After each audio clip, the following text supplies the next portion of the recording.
তুমি পটলের খোসাগুলো কোরাচ্ছ কেন? এই পটলের খোসাগুলো দিয়ে দেখ না একটা রেসিপি বানাবো। কি মা, পটলের খোসা আবার খাওয়া যায় নাকি? দেখবি তখন চেটে খাবি, বুঝেছিস?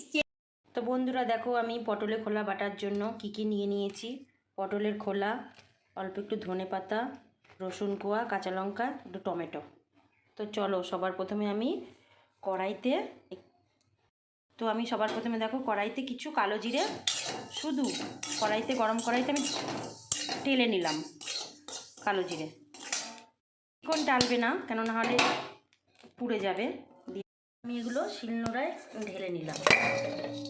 যা পড়ে গেল কড়াইটা, দূর। আরে কি সারাশি, দেখো ঢেলে নিলাম। এবার আমি দিয়ে দিলাম কড়াইতে পরিমাণ মতন তেল। তেলের মধ্যে আবারও আমি দিয়ে দিলাম কালো জিরে। আমি পটলের খোসাগুলো দিয়ে দিলাম, সবগুলোই দিয়ে দিলাম যা ছিল রাখা।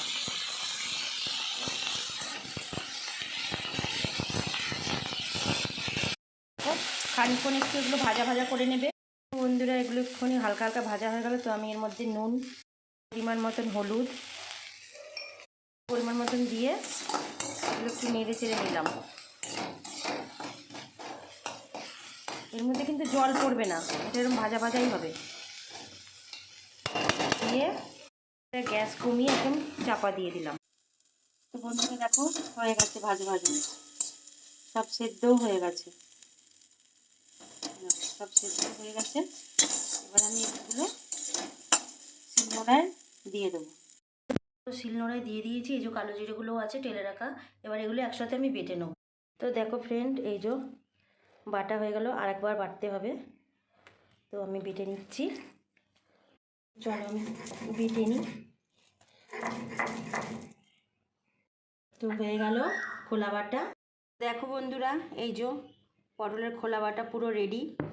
তো আর একটা কথা মনে রাখবে, যে কোনো বাটা খাবে তো সিলে বাটা কিন্তু খেতে খুব সুন্দর হয়। দেখো বন্ধুরা, এই যে পটলের খোলা বাটা দিয়ে খাচ্ছে, কেমন হয়েছে? দারুণ হয়েছে, মনেই হচ্ছে না পাতা। তো চলো আমরা সবাই মিলে খেতে বসে পড়েছি। আজকের মেনু পটলের খোলা বাটা, শাক ভাজা, ডাঁটা দিয়ে বড়ি দিয়ে, ডাঁটা সেই বড়ি দিয়ে ঝাল, আর পটল আলুর তরকারি। বাই বাই, আমরা খেয়ে নিই।